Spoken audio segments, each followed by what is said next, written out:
दे धडक बेधडक आपल्या परिसरातील ताज्या घडामोडी, घटना, समस्या, विविध क्षेत्रातील सर्वदूर बातम्या पाहण्यासाठी लोकशक्ती लाईव्ह न्यूज चॅनलला सबस्क्राईब करा आणि नोटिफिकेशन मिळवण्यासाठी बेल आयकॉनला प्रेस करा.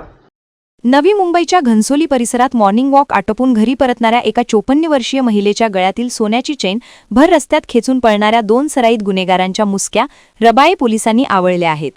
14 मार्च रोजी सकाळच्या सुमारास फिर्यादी अनिता राजकुमार गुप्ता या आपल्या सोसायटीमध्ये स्कूटी पार्क करत होत्या.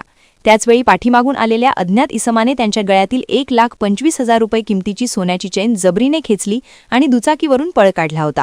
वरिष्ठ पोलीस निरीक्षक बाळकृष्ण सावंत आणि गुन्हे प्रकटीकरण अधिकारी सहाय्यक पोलीस निरीक्षक दीपक खरात यांच्या नेतृत्वाखालील पथकाने परिसरातील शेकडो सीसीटीव्ही कॅमेऱ्यांचे बारकाईने विश्लेषण केले. तांत्रिक तपास आणि गुप्त बातमीदारांनी दिलेल्या माहितीवरून पोलिसांनी अजिंक्य अनंत शिंदे वय 36 राहप कामोठे आणि रिजवान उर्फ बाबू रफिक खान रहा अलिबाग या दोघांना बेड्या ठोकल्या. सखोल चौकशीत त्यांनी गुन्ह्याची कबुली दिली आहे. अटक करण्यात आलेल्या दोघांवर यापूर्वी खून, जबरी चोरी आणि पॉक्सोचे गंभीर गुन्हे विविध पोलीस ठाण्यात दाखल आहेत. त्यांच्याकडून गुन्ह्यात वापरलेली 1,50,000 रुपयांची रॉयल एनफील्ड बुलेट आणि चोरीला नेलेली अंदाजे 2.91 लाख रुपये किमतीची सोन्याची केन असा एकूण 4,41,980 रुपयांचा मुद्देमाल हस्तगत करण्यात आला आहे.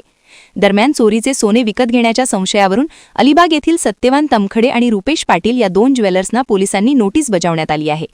या कारवाईमुळे परिसरात चोरीचे सोने घेणाऱ्या व्यावसायिकांचे धाबे दणाणले आहेत. लोकशक्ती लाईव्हसाठी संजय कदम, पनवेल. अशाच सच्चाई दर्शवणाऱ्या बातम्या पाहण्यासाठी लोकशक्ती लाईव्ह न्यूज चॅनलला लाईक करा, शेअर करा आणि सबस्क्राईब करा.